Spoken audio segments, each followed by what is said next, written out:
I got sent the pilot script and the world, I guess, that I was envisioning and reading it, and that felt so rich and visceral, was immediately engaging and really exciting.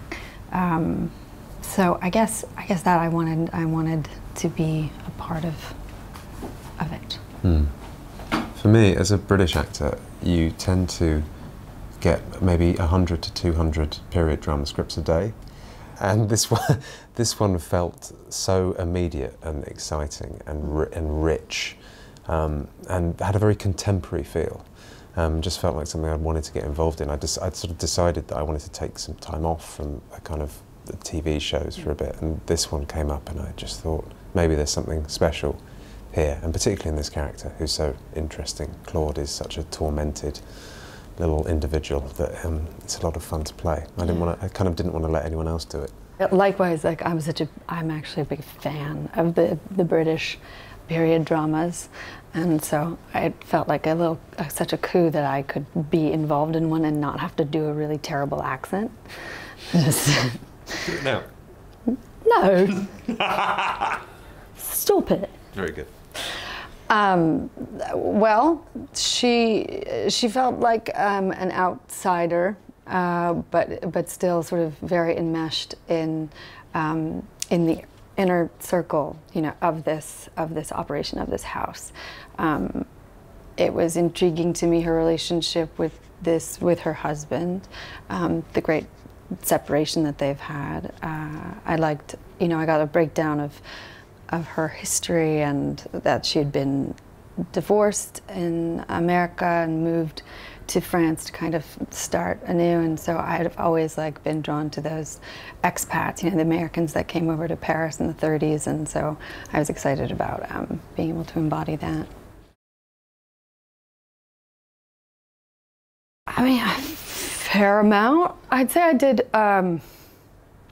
I certainly ordered a lot of books on Amazon, and I looked at them for a while, and then I cracked a few of them, but then I started watching more documentaries, a lot of History Channel stuff about you know, we're all familiar with the history, but there's something about seeing the world come to life and, you know, vividly in that way that that I felt was really valuable. And then on top of that, just watching a ton of fashion documentaries and kind of really trying to delve into, understand the mind of those that really are passionate about fashion, because I was raised like in the woods, and which, you know, as a kid I just was taught not to put such a high premium on clothes and things.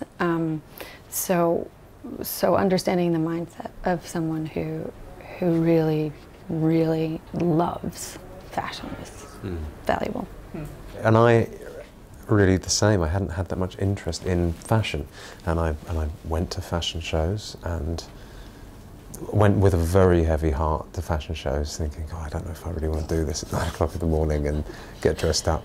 And it's for 8 minutes, and then you get there and you do get sort of caught up in the fact that someone has, in this case it was a husband and wife team that I went to see, and they'd really worked to create an incredible line. And with the knowledge I had from the scripts prior to that, and then meeting them afterwards, it kind of combined to make me realise this is more than just something that's thrown away every season. There is a real craft to this, there's an art to this.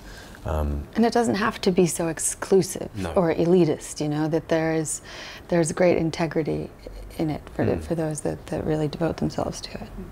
But that said, the show, despite being a show based in the world of fashion, it's very much more about family dramas and about the kind of the machinations that go on between the different levels of the family.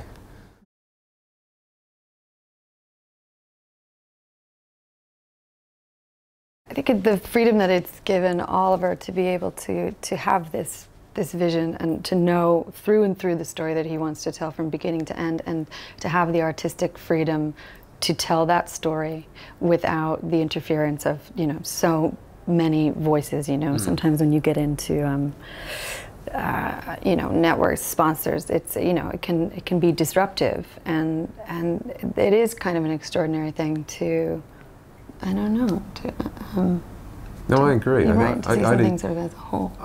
You know, I've worked on things where you've really felt that there is a committee making decisions, and on this, I think it's probably because Oliver is so clear-sighted. He knows it inside out, and also on our first block and producing from the beginning, Dervla Walsh is an incredibly passionate and, you know, singular vision director, which hugely helps. So there's more, and Kate as well. Obviously, it's her idea.